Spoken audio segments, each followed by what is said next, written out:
नमस्कार दर्शकों, freedom news India देखना शुरू कर चुके हैं आप और मैं हूं आपके साथ राज रावत। जैसा कि आपको पता ही है कि अब अतीक अहमद युग का अंत हो चुका है। जी हां दर्शकों, एक वक्त था जब प्रयागराज में अतीक की तूती बोला करती थी, लेकिन आज से अब प्रयागराज में अतीक अहमद का जो है नाम खत्म हो जाएगा। खत्म इसलिए नहीं हो जाएगा कि उसको जो सजा हो गई है, कारावास हो गया है आजीवन, इसलिए नहीं, क्योंकि दर्शकों वजह यह है कि अतीक अहमद को पूरी तरह से कमज़ोर कर दिया गया है। पिछली सरकारें जो हुआ करती थी दर्शकों, वो कहीं ना कहीं अतीक अहमद को जिस तरह से राजनीतिक में संरक्षण दिया और उसको विधायक और सांसद बनाया, उसके बाद से ही कहीं ना कहीं अतीक अहमद के पास पावर आना शुरू हो गया था और अतीक अहमद धीरे धीरे प्रयागराज के अंदर ऐसा नाम बना लिया उसने। अपने खौफ के कारण लोग उससे डरते थे, लेकिन आज अतीक अहमद से कोई नहीं डरता। वजह है उसका, क्योंकि अतीक अहमद को आज जिस तरह से एमपी एमएलए कोर्ट ने सजा सुनाई है 364A में दोषी पाते हुए उमेश पाल अपहरण केस में, इससे न कि अतीक अहमद बल्कि जितने भी अपराधी थे उनका कमर टूट चुका है। और जो प्रयागराज में कहीं ना कहीं उत्तर प्रदेश में और अपराधी हैं, अब इस मामले को देखते हुए वो भी डरेंगे। उनके अंदर भी दहशत पैदा हो चुका है, उनके अंदर भी डर पैदा हो चुका है। दर्शकों, वो वक्त दूसरा था जब अतीक अहमद की प्रयागराज में तूती बोला करती थी, लेकिन आज वक्त दूसरा है जब अतीक अहमद से कोई बच्चा भी नहीं डरेगा। और क्यों नहीं डरेगा? क्योंकि जिस तरह से वर्तमान योगी सरकार ने अतीक अहमद का कमर तोड़ने का काम किया है, वो काबिले तारीफ है। खबर पे आते हैं दर्शकों, आज जिस तरह से एमपी एमएलए कोर्ट में उनको पेश किया गया और जज ने फैसला सुनाते हुए उनको आजीवन कारावास दिया, और फिर उसके बाद अतीक अहमद के जो कुछ समर्थक थे, जो छिपकर कहीं ना कहीं समर्थन कर रहे हैं प्रयागराज में, कुछ लोग ऐसे हैं जो कहीं ना कहीं अतीक अहमद के रिश्तेदार हैं, वो समर्थन जो कर रहे थे, अब उनके अंदर दहशत पैदा हो चुका है कि कहीं ना कहीं अगर हम ऐसा करेंगे तो आने वाले टाइम में हमारा भी यही हाल होगा। दर्शकों, मैं आपको बता दूं, जैसे ही फैसला आया कि अतीक अहमद को आजीवन कारावास दे दिया गया है, पूरी तरह से ये खबर सनसनी की तरफ फैल गई पूरे प्रयागराज में और सीधा सीधा ये पता चल गया कि माफिया का अंत हो चुका है। और आपको बता दें, जब ये फैसला सुनाया गया और फिर उसके बाद अतीक अहमद बाहर निकलता है और कुछ लोगों के द्वारा कहीं ना कहीं ये बताया जाता है कि अतीक अहमद के लोगों के द्वारा भारत माता की जय का नारा लगाया गया।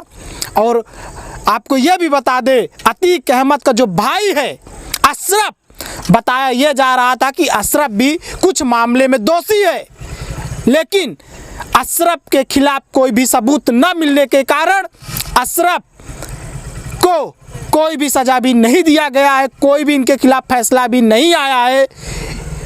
लेकिन अब यह सीधा पता चल चुका है कि यूपी में अपराधियों का खैर नहीं होगा। और आपको बता दें दर्शकों कि जैसे ही अशरफ निकले न्यायालय से, जैसे ही कोर्ट ने फैसला सुनाया, जैसे ही जज साहब ने अपना फैसला सुनाया, उसके बाद अशरफ का किस तरह से रिएक्शन होता है अतीक के भाई का, देखिए आप। कहीं ना कहीं वो खुश था।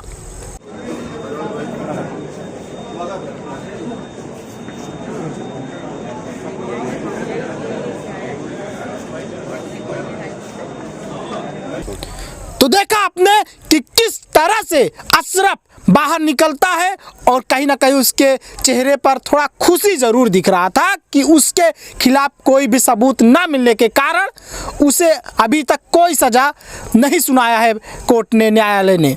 लेकिन आने वाले समय में हो सकता है कि अशरफ के खिलाफ अगर उमेश पाल की पत्नी हाई कोर्ट जाती हैं या फिर सुप्रीम कोर्ट जाती हैं तो हो सकता है कि अशरफ भी दोषी करार दिया जाए और हो सकता है कि उस वक्त अशरफ के खिलाफ ये लोग कुछ सबूत जुटा पाए या उत्तर प्रदेश पुलिस सबूत जुटा पाए।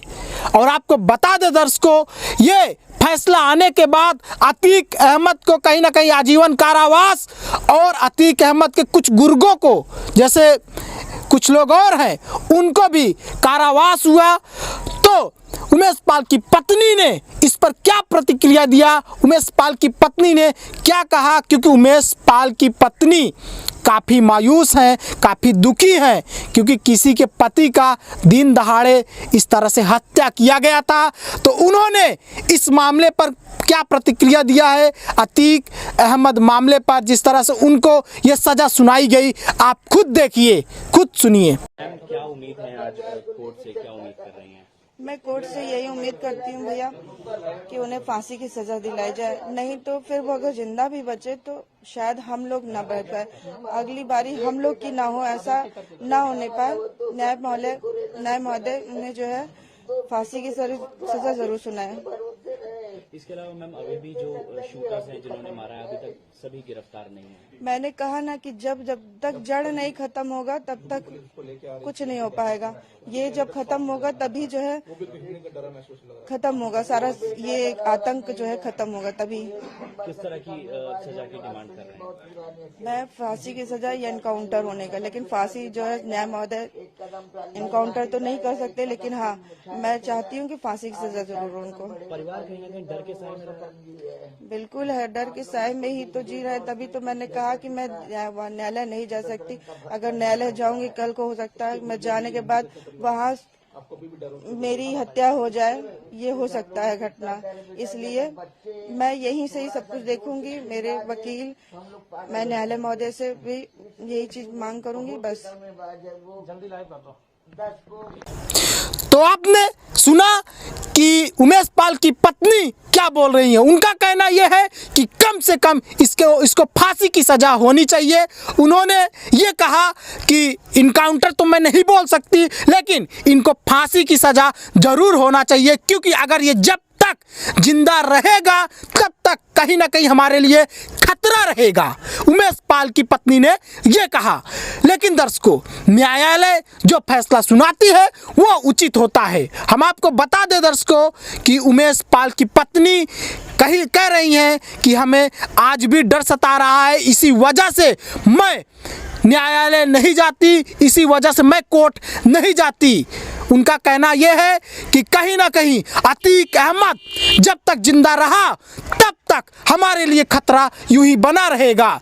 इसलिए उनका कहना यह है कि कम से कम इसको फांसी की सज़ा होनी चाहिए, उनका बोलना यह है। बाकी कोर्ट क्या कहता है, अगर उमेश पाल की पत्नी जिस तरह से बोल रही है कि उनको कम से कम फांसी की सज़ा होनी चाहिए और उसके बाद उमेश पाल की पत्नी हाई कोर्ट जाती हैं या फिर वहाँ से भी अगर ये संतुष्ट नहीं होती, ये सुप्रीम कोर्ट जाती हैं, तो वहाँ से अगर फैसला कुछ दूसरा होता है तो हो सकता है उमेश पाल की पत्नी खुश रहें।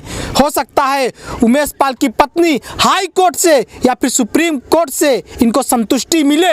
लेकिन वर्तमान में हम आपको बता दें, जिस तरह से आजीवन कारावास हुआ है, सजा सुनाया है एमपी एमएलए कोर्ट ने, इस पर उमेश पाल की पत्नी का सीधा कहना यह है कि हम अभी भी खौफ में हैं, हम अभी भी डर रहे हैं कहीं ना कहीं, क्योंकि जब तक ये अतीक अहमद जिंदा रहा तब तक हमारे लिए यूं ही डर पैदा रहेगा और हमें डर लगता रहेगा। उनका कहना यह है दर्शकों। तो खबर ये आ रही है कि अतीक अहमद को हो सकता है आज रात ही, जिस समय आप ये खबर देख रहे हैं, हो सकता है अतीक अहमद को लेकर उत्तर प्रदेश पुलिस जा रही हो साबरमती जेल छोड़ने के लिए, क्योंकि अब इसको वहीं पर रखा जाएगा और इसको प्रयागराज तो बिल्कुल भी नहीं रखा जाएगा, क्योंकि ये प्रयागराज आते ही इसके सुर बदलने लगते हैं। इसके जिस तरह से पहले वहाँ से चला था साबरमती जेल से, तो ये बोल रहा था कि हमें डर है, खौफ में था, डर रहा था अतीक अहमद, लेकिन जब प्रयागराज में आया तो मूंछों पर ताव देने लगा ये बाहुबली, ये माफिया।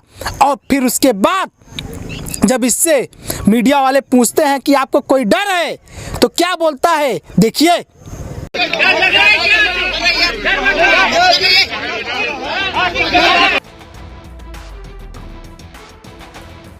सुना आपने कि हमें काहे का डर, और इसके भाई ने अशरफ ने क्या बोला वो भी सुन लीजिए। दो सवाल है, क्या आपको डर लग रहा है कि नहीं लग रहा है, क्योंकि योगी सरकार ने कहा है कि जो माफिया डॉन है उनको नहीं छोड़ेंगे? नहीं, बिल्कुल नहीं कहा। कहाँ कहा है? दूसरा सवाल, उमेश पाल हत्याकांड में नाम आ रहा है लगातार और कहा जा रहा है कि षड्यंत्र किया है आपने। तो हम माफिया डॉन लग रहे हैं आपको?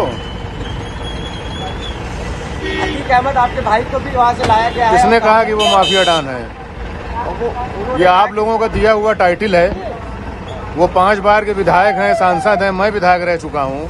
हमारा राजनीतिक परिवार है। जो माफिया डॉन हो उनको डर लगे।